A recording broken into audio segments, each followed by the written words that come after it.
মই প্ৰথমে খোৱাংবাসী ৰাইজ আৰু সমগ্ৰ অসমবাসী ৰাইজৰ মই আশীৰ্বাদ বিচাৰিছোঁ আৰু অসমৰ জনগণক খোৱাংবাসী ৰাইজক মই কথা দিছোঁ দীৰ্ঘদিনৰ পৰা অসমৰ সমাজ জাতীয় জীৱন মানুহৰ কাৰণে সকলো জাতি জনগোষ্ঠীৰ কাৰণে মই যিধৰণে যুঁজি আছোঁ আগন্তুক দিনসমূহত অধিক শক্তিশালী আৰু দৃঢ়ভাৱে মই যুঁজি যাম খোৱাংবাসী ৰাইজৰ যি আশা আকাংক্ষা আছে যি সমস্যা আছে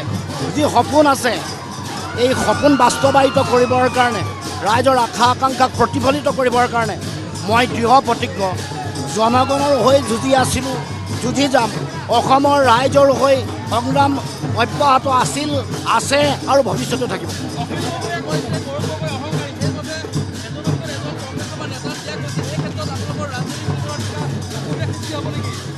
নাই মই নাভাবোঁ যে গোটেই গণতান্ত্ৰিক ব্যৱস্থাত ৰাজনৈতিক ভৱিষ্যত নিৰ্মাণ কৰে জনসাধাৰণে ইয়াত কোনো নেতা কোনো ব্যক্তি কেতিয়াও শ্ৰেষ্ঠ হ'ব নোৱাৰে জনতাই ৰায় দিব জনগণে সিদ্ধান্ত দিব কোনোবাই ক'ৰবাত দল বাগৰিছে কোনোবাই দালালি কৰিছে কোনোবাই নিজৰ ব্যক্তি স্বাৰ্থ পূৰণ কৰিবৰ কাৰণে ইফাল সিফাল কৰিছে কিন্তু অসমৰ জনগণৰ সুৰক্ষিত ভৱিষ্যত অসমৰ জনগণৰ আশা আকাংক্ষা তেওঁলোকৰ সমস্যা সমাধানৰ বাট নিৰ্ণয় কৰিবৰ কাৰণে কৰা কাম কাজেহে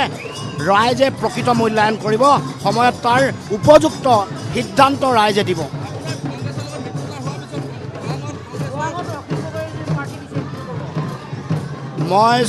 মই বেলেগ দলৰ কথা একো নকওঁ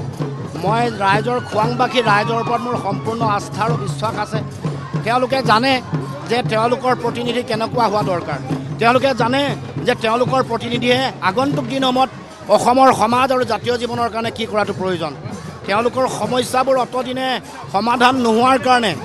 কাৰ হাতত দায়িত্ব দিব লাগে কাক আশীৰ্বাদ আৰু শুভেচ্ছা দিব লাগে সেইটো খোৱাংবাসী ৰাইজে জানে আৰু এই ক্ষেত্ৰত আগন্তুক দিনসমূহত 2026 এই নিৰ্বাচনত সেই কথা প্ৰতিফলিত হ'ব নাথাকে আমি বিজেপিক সহায় কৰা কাম অসমৰ কোনো ঠাইতে নকৰোঁ এইটো শিৱসাগৰ হওক অসমৰ যি প্ৰান্ততে নহওক বিজেপিক উৎখাত কৰাটো আমাৰ লক্ষ্য সেইকাৰণে আমি আগৰ পৰা ত্যাগৰ আমাৰো কেইবাটাও চিট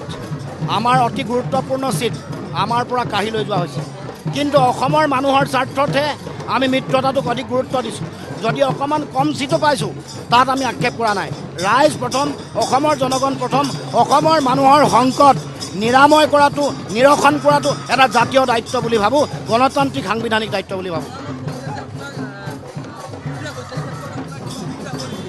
নাই চক মই নাভাবোঁ কাৰণ প্ৰাৰ্থিত্ব বিচাৰিলে অকণমান মানুহৰ সংক্ষোভ থাকিবই কাৰণ মিত্ৰতাৰে যেতিয়া আমি আগবাঢ়িম কোনোবাই এৰিব লাগিব কোনোবাই ধৰিব লাগিব নহ'লে মিত্ৰতা নকৰাকৈ খেলিলে সকলোৱে টিকেট পাব আৰু মিত্ৰতা নকৰিলেও প্ৰাৰ্থী বহুত থাকে কোনোবা এগৰাকীয়ে পাব কোনোবা এগৰাকীয়ে নাপাব গতিকে কিছু মানুহে সংক্ষোভ কৰিব কিন্তু যদিহে